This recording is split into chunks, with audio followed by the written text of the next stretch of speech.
श्रोतेहो नमस्कार. अक्षरलेणी या साहित्यविषयक कार्यक्रमात मी अपर्णा कुळवेलकर खोपटीकर आपलं सहर्ष स्वागत करते.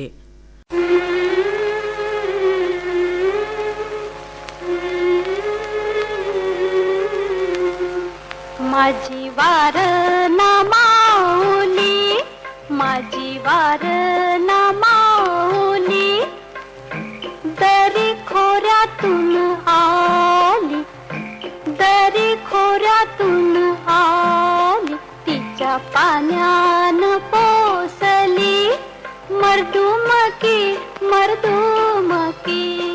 सतू धर्माचा भाऊ माझा, सतू डोंगर चाराचा, माझ्या वारणा माईचा, माझ्या वारणा माईचा, लाल रगताचा रंग, लाल रगताचा रंग, तिच्या पाण्याचा तरंग, गावोगावी गावोगावी. सतू धर्माचा भाऊ माझा, सतू डोंगर चाराचा. वारणीच्या कुशी मंदी गाव गाव झाली सुखी, वारणीच्या कुशी मंदी गाव गाव झाली सुखी. घरंदाजाच्या गले की गीत गाती गीत गाती. सतू धर्माचा भाऊ माझा, सतू डोंगर चाराचा.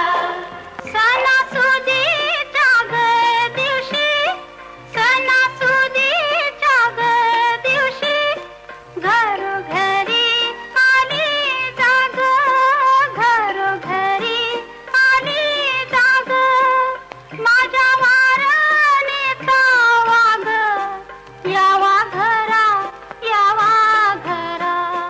सतू धर्माचा भाऊ माझा, सतू डोंगर चाराचा.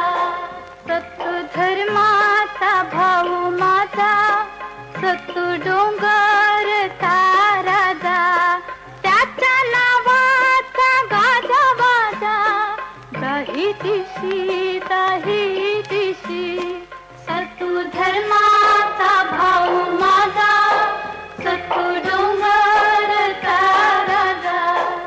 वाट बघते बहिणा, वाट बघते बहिणा, भाऊ बीजेच्या सणाला, भाऊ बीजेच्या सणाला. माझं अंक मिळो त्याला, कुलदेवा कुलदेवा. सतू धर्माचा भाऊ माझा, सतू डोंगर चाराचा. सतू धर्माचा भाऊ माझा, सतू डोंगर चाराचा. श्रोतेहो, आज 1 ऑगस्ट लोकशाहीर साहित्यरत्न अण्णाभाऊ साठे यांची जयंती. श्रोतेहो, तुकाराम भाऊराव साठे हे एक महान मराठी समाजसुधारक, लोककवी आणि ख्यातनाम लेखक होते. त्यांचा जन्म 1 ऑगस्ट 1920 रोजी सांगली जिल्ह्यातील वाटेगाव इथे झाला. आपल्या प्रभावी साहित्य आणि लोककलांच्या माध्यमातून उपेक्षित आणि शोषित घटकांचं जीवन त्यांनी मांडलं. जातीभेद आणि गरिबीमुळं केवळ 4थीपर्यंतचं औपचारिक शिक्षण अण्णाभाऊंना मिळालं, पण त्यांनी मेहनतीनं स्वतःचं अक्षरज्ञान आणि वाचन वाढवलं. महाराष्ट्राच्या एकूणच जडणघडणीत अण्णाभाऊ साठे यांचं साहित्य हे परिवर्तनाला दिशा आणि चालना देणारं ठरलं. महाराष्ट्राच्या एकूणच जडणघडणीमध्ये आणि परिवर्तनात या साहित्याचं योगदान हे महत्त्वपूर्ण मानलं जातं. असो, आज लोकशाहीर अण्णाभाऊ साठे जयंतीनिमित्त अक्षरलेणी या कार्यक्रमात ऐकूया लोकशाहीर अण्णाभाऊ साठे याविषयी अजिंक्य आत्माराम चांदणे यांनी दिलेली ही माहिती. साहित्य सम्राट लोकशाहीर अण्णाभाऊ साठे यांच्या जयंतीच्या निमित्तानं 1 ऑगस्ट 2026 रोजी संपूर्ण महाराष्ट्रामध्ये अण्णाभाऊ साठेंची जयंती साजरी होते. शासकीय पातळीवरही अण्णाभाऊ साठेंची जयंती मोठ्या प्रमाणामध्ये साजरी होते. अण्णाभाऊ साठे यांचं या महाराष्ट्रासाठी फार मोठं योगदान आहे. साहित्य क्षेत्रामध्ये असेल किंवा शाहिरी क्षेत्रामध्ये असेल, अण्णाभाऊ साठेंनी आपल्या शाहिरीच्या माध्यमातून, आपल्या साहित्याच्या माध्यमातून, आपल्या लेखणीच्या माध्यमातून या महाराष्ट्राला फार मोठं योगदान दिलेलं आहे. अण्णाभाऊ साठे यांचं मूळ गाव हे वाटेगाव, जिल्हा सांगली हे आहे. अण्णाभाऊ साठेंचं बालपण हे अत्यंत हालाकीच्या परिस्थितीमध्ये गेलेलं आहे. अण्णाभाऊ साठेंचं शिक्षण हे 1.5 दिवसांचं आहे. तुकाराम भाऊराव साठे हे त्यांचं पूर्ण नाव आहे. 1.5 दिवस शाळा शिकण्यामागचं कारण येथील जी व्यवस्था आहे, शिक्षण व्यवस्था आहे, आणि येथील जी जातीय उतरंड आहे, या उतरंडीचे चटके अण्णाभाऊ साठे यांना शाळेतच असताना बसले होते. त्यांची 1.5 दिवसाची शाळा आणि त्याच्यानंतर त्यांनी शेकडो कादंबऱ्यांचं केलेलं लिखाण हे अण्णाभाऊ साठेंचा फार मोठं महत्त्व या महाराष्ट्राच्या समोर आपण पाहत आहोत. अण्णाभाऊ साठेने वाटेगाव ते मुंबई हा प्रवास शाळा सोडल्यानंतर पायी केलेला आहे आपल्या आई आणि वडिलांच्या सोबत. अण्णाभाऊ साठेंनी मुंबईत आल्याच्यानंतर वेगवेगळी कष्टाची कामे आपल्या ऐन शाळेत जाण्याच्या वयामध्ये केलेली आहेत. त्यांनी कोळशाच्या खाणीमध्ये काम केलं, लोकांच्या बंगल्यावर बांधकाम चालू असताना ते बांधकाम सांभाळण्याचं काम केलं, गिरणी कामगार म्हणून काम केलं, अशी अनेक कामं त्यांनी केली. यातच त्यांनी कामगार चळवळीमध्ये आपला सहभाग नोंदवला. कामगार चळवळ त्यांच्यासमोर महाराष्ट्रामध्ये चालू होती आणि या चळवळीमध्ये ते सामील झाले. याच्यातच त्यांना अक्षरांची ओळख झाली, अक्षरांची ओळख त्यांनी करून घेतली. आपलं जरी शिक्षण झालं नसेल, अक्षरांची जरी आपल्याला ओळख नसेल, तरीही अण्णाभाऊ साठेंनी या चळवळीच्या माध्यमातून आपल्या अक्षरांची ओळख करून घेतली आणि त्यांनी लेखणीवर आपला ताबा मिळवला. आणि 1.5 दिवस शाळेत गेलेले तुकाराम भाऊराव साठे यांनी 35 कादंबऱ्या, 14 लोकनाट्य, 13 कथासंग्रह, 10 चित्रपटकथा, 1 प्रवासवर्णन अशा साहित्यातून सम्राट अण्णाभाऊ साठे या महाराष्ट्राच्या समोर बनले. या चळवळीमध्ये काम करत असताना लाल बावटा हे कलापथक त्यांनी या महाराष्ट्रामध्ये निर्माण केलं आणि मुंबई महाराष्ट्राला मिळावी याच्यासाठी त्यांनी अतोनात प्रयत्न केले. संयुक्त महाराष्ट्राच्या लढ्यामध्ये सुद्धा अण्णाभाऊ साठेंचं फार मोठं योगदान आहे. मुंबई आज जी महाराष्ट्रामध्ये आपण पाहतो, ही मुंबईसुद्धा महाराष्ट्रामध्ये जी आहे त्याच्यामध्ये सुद्धा अण्णाभाऊ साठेंचं फार मोठं योगदान आहे. अण्णाभाऊ साठेंचं 1948चे जे लोकनाट्य आहे, माझी मुंबई, हे जे लोकनाट्य त्यांनी लिहिलेलं आहे, त्याच्यामध्ये अण्णाभाऊ साठेंचे माझे मुंबई हे लोकनाट्य हे राजकीय लढ्याचा एक भाग होते. महाराष्ट्राच्या स्वाभिमानी इतिहासाचे सवर्णपान आहे. या लोकनाट्यास पोलिसांनी त्या काळामध्ये परवानगी नाकारली होती. मोरारजी देसाई यांनी यास विरोध दर्शवला होता आणि त्या लोकनाट्यावर बंदी घातली होती. गुजरात आणि महाराष्ट्र या दोघांमध्ये मुंबई आमची आहे याच्यासाठी रस्सीखेच चालू होती आणि आपल्या शाहिरीच्या माध्यमातून अण्णाभाऊ साठे हे मुंबईमध्ये चौकामध्ये जाऊन अण्णाभाऊ साठे मुंबई महाराष्ट्राला मिळाली पाहिजे याच्यासाठी आपल्या शाहिरीच्या माध्यमातून, आपल्या पोवाड्यांच्या माध्यमातून जनजागृती करत होते. आणि या लाल बावट्यावर मोरारजी देसाई, तत्कालीन त्या काळचे मुख्यमंत्री, यांनी त्याच्यावर बंदी घातली आणि त्यांना पकड वॉरंट अण्णाभाऊ साठेंना सोडण्यात आलं. भाषावर प्रांतरचनेच्या वेळी मुंबई महाराष्ट्रात असावी की गुजरातमध्ये हा वादाचा मुद्दा बनला होता. महाराष्ट्र व गुजरात ही दोन्ही राज्ये मुंबईवर आपला हक्क सांगत होती. मुंबई शहराला स्वतंत्र राज्याचा दर्जा होता आणि महाराष्ट्र आणि गुजरात ही दोन्ही राज्ये यामध्ये समाविष्ट होती. अण्णाभाऊ साठेने माझी मुंबई या लोकनाट्यातून मुंबई ही मराठी माणसाची, मराठी भाषिकांची असल्याचे, ती महाराष्ट्राचीच आहे अशी ठाम भूमिका या महाराष्ट्राच्या समोर आणि देशाच्या समोर मांडली.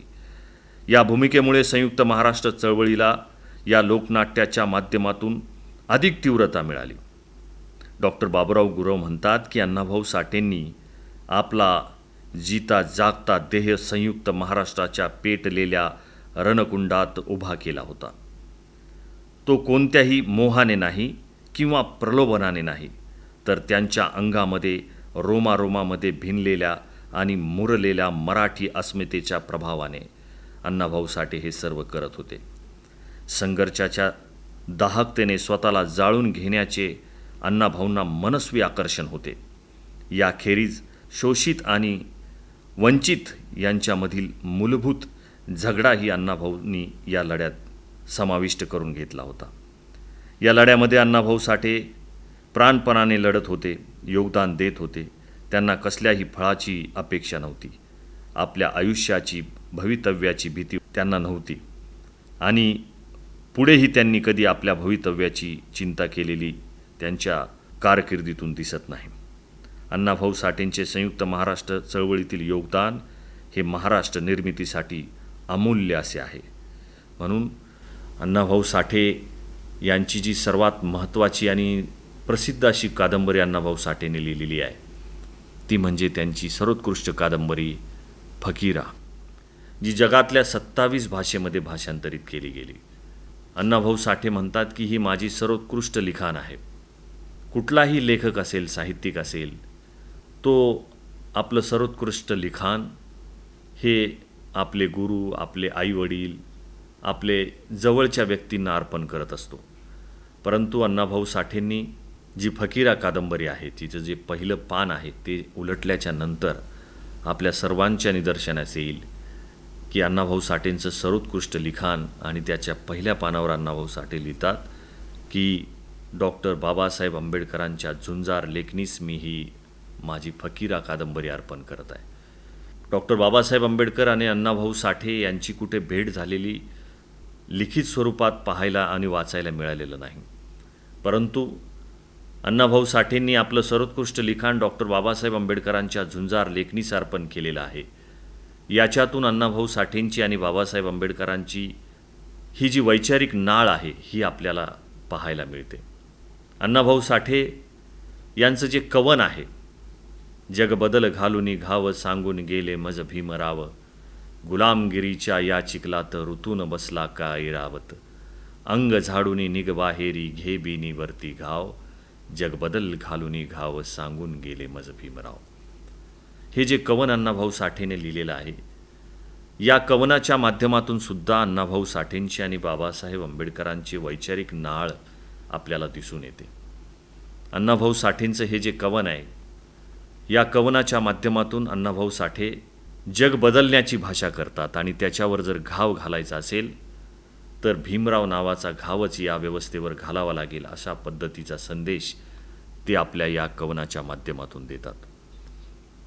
अण्णाभाऊ साठेंच्या अनेक कथा या महाराष्ट्रामध्ये प्रसिद्ध आहेत. या कथांवर मराठी चित्रपटसुद्धा बनलेले आहेत. अण्णाभाऊ साठेंची फकीरा ज्या कादंबरीबद्दल आपण चर्चा करत आहोत, ही अण्णाभाऊ साठेंची फकीरा कादंबरीला महाराष्ट्र शासनाचा सर्वोत्कृष्ट कादंबरीचा पुरस्कार मिळाला आणि त्याच फकीरा कादंबरीवर फकीरा नावाचा मराठी चित्रपटसुद्धा या महाराष्ट्राच्या समोर आलेला आहे, ज्याच्यामध्ये फकीरा या चित्रपटामध्ये स्वतः अण्णाभाऊ साठे यांनी सावळा ही भूमिका अण्णाभाऊ साठेंनी केलेली आहे. आज अण्णाभाऊ साठेंच्या माध्यमातून या महाराष्ट्रामध्ये साहित्य क्षेत्रामध्ये फार मोठं PhD करणाऱ्यांची, त्यांच्यावर संशोधन करणाऱ्यांची संख्या आज वाढलेली आहे. आज महाराष्ट्रामधील साहित्यप्रेमीमधून अण्णाभाऊ साठेंना साहित्य क्षेत्रातला भारतरत्न मिळावा याच्यासाठी फार मोठ्या प्रमाणामध्ये चळवळ या महाराष्ट्रामध्ये चालू आहे. अण्णाभाऊ साठेंच्या ज्या कथा आहेत, कादंबऱ्या आहेत, याच्यावर संशोधन चालू आहेत. अण्णाभाऊ साठेंची स्मशानातील सोनं नावाची जी कथा आहे, जी मराठी भाषेमधील सर्वात सुंदर आणि वास्तवाला धरून ठेवणारी जी कथा आहे, ही कथा मराठी माध्यमातील मराठी पुस्तकामध्ये, मराठी शाळांमध्ये फार मोठ्या प्रमाणामध्ये गाजलेली आहे. स्मशानातील सोनं या त्यांच्या कथेवर अनेक नाटके लिहिली गेलेली आहेत, कला सादर केल्या गेलेल्या आहेत. अण्णाभाऊ साठेंच्या माध्यमातून सांगायचं झालं तर अण्णाभाऊ साठेंनी त्या काळी प्रसिद्ध असलेला तमाशा या कला प्रकाराचे लोकनाट्यात रूपांतर केले आहे. गणगवळणपासून ते वगनाट्यापर्यंत आमूलाग्र बदल लोकनाट्य प्रथमच जनतेसमोर आलेलं आहे. महाराष्ट्र शासनाने लालबावटा कलापथकावर बंदी घातल्यानंतर अण्णाभाऊ साठेंच्या कलेला केवळ बहिष्कृत केले नाही तर एक प्रकारे बंदिस्त करून टाकले आहे. परंतु शांत राहण्याचा पिंड अण्णाभाऊ साठेंचा नव्हता. त्यांनी आपल्या प्रतिभेने तमाशाचे लोकनाट्यामध्ये रूपांतर करून ते राष्ट्रीय प्रवाहातील जनजागृतीचे एक प्रभावी साधन बनवले. लोकनाट्य हे अण्णाभाऊ साठेंनी केलेला विद्रोह आहे. लोकप्रिय लोककलेच्या माध्यमातून जनतेपर्यंत पोहोचवण्यासाठी आणि तळागाळात जाऊन प्रबोधन करण्यासाठी अण्णाभाऊ साठेंनी निवडलेला तो मार्ग होता. या विद्रोहाचे समर्पक वर्णन देताना डॉक्टर गंगाधर पानतवणे म्हणतात की थिएटरात अडकून पडलेला तमाशा लोकनाट्य म्हणून मैदानात हजारो लाखो लोकांच्या समोर नव्या डौलाने आणला तो अण्णाभाऊ साठे यांनीच. म्हणून या सर्व विद्रोहाचे पाणी पेटवणाऱ्या वीरांचा महाराष्ट्र शतशः ऋणी आहे. अण्णाभाऊ साठे यांचे आभार व्यक्त करताना डॉक्टर गंगाधर पानतवणे म्हणतात की महाराष्ट्र त्यांच्या ऋणात असल्याचे प्रतिपादन पानतवणे करतात. कारण अण्णाभाऊ साठेंनी लोककलेच्या लोकशिक्षणाचे साधन म्हणून वापर केला गेलेला आहे. या संदर्भात विटेकर लिहितात की अण्णाभाऊंनी आपल्या नव्या तमाशाला लोकनाट्य हे संयुक्तिक नाव दिले. म्हणून अण्णाभाऊ साठे यांचा हा जो प्रवास आहे, हा प्रवास आपण महाराष्ट्राने समजून घेणं गरजेचं आहे. अण्णाभाऊ साठे यांचा 4 ते 5 वर्षापूर्वी मॉस्कोमध्ये, रशियामध्ये पुतळा उभारला गेला. अण्णाभाऊ साठेंना रशिया ज्या पद्धतीनं समजून घेत आहे, विदेशामध्ये अण्णाभाऊ साठेंना समजून घेतलं जात आहे. अण्णाभाऊ साठेंचं कम्युनिस्ट चळवळीमधलं योगदान, मार्क्सच्याबद्दलचं अण्णाभाऊ साठेंचं लिखाण, हे सगळं रशियाने समजून घेतलं आणि अण्णाभाऊ साठेंचा पुतळा मॉस्कोमध्ये फार गौरवाने उभारण्यात आला. परंतु आज खंत एवढीच आहे की अण्णाभाऊ साठेंचा जो साहित्याचा गौरव व्हायला पाहिजे, त्यांच्या लिखाणाचा जो सन्मान व्हायला पाहिजे, तो सन्मान होताना दिसत नाही. अण्णाभाऊ साठेंना भारतरत्न मिळावा याच्यासाठी महाराष्ट्रातील साहित्यिकांनी उठाव घेणं गरजेचं आहे. अण्णाभाऊ साठे कोणत्या जातसमूहातून आले त्याहीपेक्षा अण्णाभाऊ साठेने जे लिखाण केलेलं आहे हे महाराष्ट्राच्या समोर येणं गरजेचं आहे. अण्णाभाऊ साठे यांना भारतरत्न मिळणं गरजेचं आहे. अण्णाभाऊ साठेंच्या लिखाणाला ज्ञानपीठ पुरस्कार मिळणं गरजेचं आहे आणि याच्यासाठी महाराष्ट्रानं पुढाकार घेणं गरजेचं आहे. अण्णाभाऊ साठेंबद्दल सांगत असताना अण्णाभाऊ साठेने लोकनाट्याच्या बदललेल्या परंपरेबद्दल त्यांचं जे योगदान आहे त्याच्यामध्ये एक लेखिका असं म्हणतात की आजपर्यंत अश्लील वाटणारा तमाशा आणि लोकनाट्य या नावामध्ये सृजनरूपता जी आली आहे ती अण्णाभाऊ साठेंमुळं. याशिवाय तमाशाच्या अंगी असलेले करमणुकीचे अंग त्यांनी केवळ करमणूक प्रधान न ठेवता प्रबोधन, राष्ट्रीयता, जागृती आणि मनोरंजन अशा विविध आकारात अण्णाभाऊ साठेने त्यांचं रूपांतर करून टाकले आहे. अण्णाभाऊ साठे यांच्यावर अनेक विचारवंत, संशोधक आणि अभ्यासक, लेखक यांनी अण्णाभाऊ साठे यांच्या लोकनाट्यांचा संशोधनपूर्ण शोध घेऊन त्या लोकनाट्याला लोकशिक्षणाचे, राष्ट्रीय भावना वाढीस लावण्याचे, प्रबोधनाचे महत्त्वाचे साधन म्हणून मान्य केलेले आहे. आणि महाराष्ट्रालाही अण्णाभाऊ साठेंची देणगी असल्यामुळे त्यांच्या ऋणात राहणे पसंतही केलेले आहे. अण्णाभाऊ साठेंनी सामाजिक समस्या समाजासमोर मांडताना त्या समस्याची उकल करून त्यावर उपाययोजना करण्यासाठी, प्रबोधन करण्यासाठी लोकनाट्य या कला प्रकाराचा अवलंब केला आणि त्यामध्ये ते यशस्वी झाले. अण्णाभाऊ साठेंच्या कर्तृत्वाला तमाशा कलावंत म्हणून हिणवणाऱ्यांना ही जोरदार चपराक आहे. म्हणून अण्णाभाऊ साठेंच्या वैयक्तिक आयुष्यामध्येही अण्णाभाऊ साठेंना खूप अडचणी आल्या. त्यांच्या शेवटच्या आयुष्यामध्ये चिरागनगर घाटकोपर येथे अण्णाभाऊ साठे राहत असताना आर्थिक विवंचनेमध्ये, आर्थिक अडचणीमध्ये अण्णाभाऊ साठे अडकले होते. अण्णाभाऊ साठे ज्या घाटकोपर चिरागनगरमध्ये राहत होते, अण्णाभाऊ साठेंचं महानिर्वाण झाल्याच्या नंतर, निधन झाल्याच्या नंतर त्या ठिकाणी अण्णाभाऊ साठे जिथं राहत होते त्या ठिकाणी अण्णाभाऊ साठेंचं एक स्मारक बनावं, त्यांच्या साहित्याचा तिथं उजाळा व्हावा, त्यांनी महाराष्ट्रासाठी दिलेल्या योगदानाला महाराष्ट्रानं नतमस्तक होण्यासाठी चिरागनगर येथे अण्णाभाऊ साठेंचं राष्ट्रीय स्मारक व्हावं, ही मागणीसुद्धा मोठ्या प्रमाणामध्ये महाराष्ट्रामध्ये पुढे येताना दिसत आहे. याच अशा लोकशाहीराला, या साहित्यिकाला, या क्रांतिकारकाला आपण सर्वांनी साहित्याच्या माध्यमातून, शाहिरीच्या माध्यमातून, पोवाड्यांच्या माध्यमातून आठवले पाहिजे, ज्याने या महाराष्ट्रामध्ये क्रांती घडवली, संयुक्त महाराष्ट्राचा लढा लढला. बेळगाव, निपाणी, कारवार, ज्या ठिकाणी मराठी भाषिक लोक राहतात त्यांच्यासाठी सुद्धा अण्णाभाऊ साठेनं हा संयुक्त महाराष्ट्राचा लढा आपल्या शाहिरीच्या माध्यमातून लढला. मोरारजी देसाईसारख्या एका बलाढ्य राजकीय व्यक्तीच्या अण्णाभाऊ साठे यांनी आपल्या शाहिरीच्या माध्यमातून त्यांचे वाभाडे या महाराष्ट्राच्या समोर ओढले. जेव्हा बीड जिल्ह्यामध्ये क्रांतिसिंह नाना पाटील हे खासदारकीला उभे राहिले, त्यावेळेस अण्णाभाऊ साठे या बीड जिल्ह्यामध्ये त्यांच्या निवडणुकीच्या प्रचारासाठी सुद्धा या बीड जिल्ह्यामध्ये आले होते.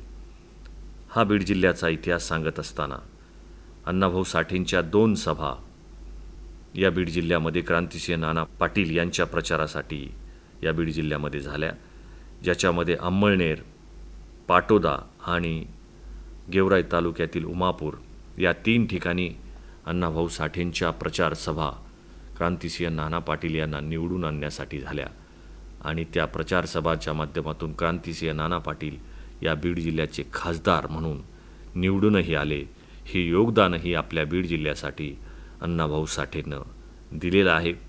त्यांच्या या क्रांतिकारी विचारांना नतमस्तक होतो. धन्यवाद. लोकशाहीर अण्णाभाऊ साठे जयंतीनिमित्त अजिंक्य आत्माराम चांदणे यांनी दिलेली माहिती आपण ऐकलीत आणि याबरोबरच आजचा अक्षरलेणी हा कार्यक्रम इथे संपला. नमस्कार.